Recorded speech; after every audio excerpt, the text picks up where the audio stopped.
Hey gamers, yo, what's up? This is Crazy Kid 1092, and now before we get into today's episode, I would just like to thank you for I've been YouTubing for 2 years, and I've got about 24 subscribers.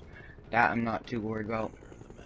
Now the big thing I was thank you for is, well, I have over 11,000 views, which I know some people would just scoff at, but like, I didn't know how I was going to get into this business and how good I was going to do.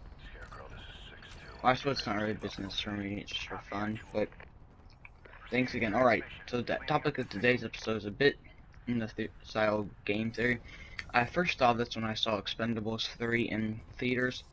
I most immediately thought about when I got a DVD version and rewatched it. So, a COD Ghost came out in 2013. Expendables 3 came out in 2014. Now, they share a lot of similarities. Most notably the plot. I have 2 clips from Ghost's campaign that I think line up with Expendables and prove my points the most. Now keep in mind, I'm not trying to knock either Sylvester Stallone, Expendables, Activision, Infinity Ward, Ghost, even though Ghost does kind of suck. But just off the story, both are about an elite team of military agents, and yes, I know someone's just gonna be like, well, isn't that what most Call of Duties and action movies are about? But let me finish. They're going after a unnamed villain, or it's Nate. In Expendables, I know who he is. Notice, and as Victor Men's, air quotes. They don't know who he is in Ghost, but it's not who they expect it to be. Both they find out later that it's someone who used to be on their team who they thought had died. In this case, Rourke in Expendables, Conrad Stonebanks. Then the new villain kills someone on their team. In the case of Ajax, or incapacitates and almost kills someone in the case of Caesar from Expendables. And the team goes out and wants revenge. Now, I know it's fairly standard movie plot, but there's also some other stuff, such as, well, I'll do my other major thing. In both movies / games, they pull a Dark Knight-esque move, in Dark Knight, with the Joker, and the 2 main villains I already listed. They capture him about halfway through the movie or the game. They're interrogating him, and something happens, such as, well, you'll see the clip in a second. It's coming up of what happens in Ghost. But in Expendables, they're interrogating Stonebanks in a van, and then he has an explosive watch. And that sounds very cheesy, but just watch the movie if you haven't. He blows up the door, he blows up the van they're in, and his men come and get him, and you're just about to see what's gonna happen in Ghost in a second. Alright, so see, they're interrogating Rourke on their helicarrier thing. I know it's not actually a helicarrier, but well, while you watch this, I'll tell you some other minor similarities. But the reason I showed that last clip is because there's a scene like that in Expendables 3, where in this one you're just trying to capture a random high-value target that can tell you where Rourke is, and Expendables are trying to capture Stonebanks. But some are neon-infused building, silenced marksman rifles, or DMR-style weapons. Also, here's another similarity. How they catch the villain is they use a source to tell them where he's going to be for the next 24 hours. Both Rourke and, I think it's like 36 or something in Expendables, but both for Rourke, I'll finish this up because it's about to happen.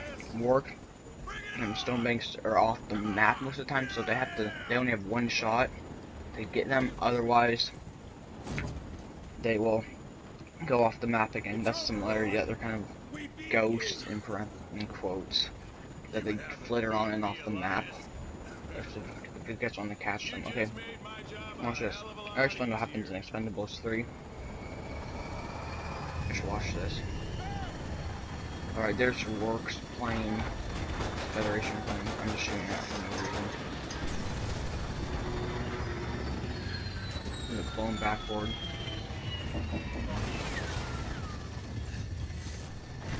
Wart comes down. He says, I don't know if you'll be able to hear sound. Look up. They says something like, if you ever get out of this alive, kid, come join me. I could use another one. Something like that. There's always room for one more.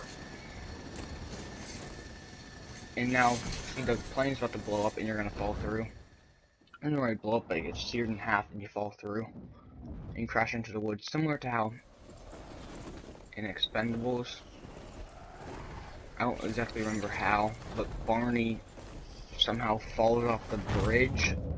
So the van that Stone Banks is captured in is on a bridge. And Barney somehow gets knocked off the bridge and he goes flying off. Similar to how Logan falls through trees and has to cut himself down. Alright, that's basically it. One other minor similarity.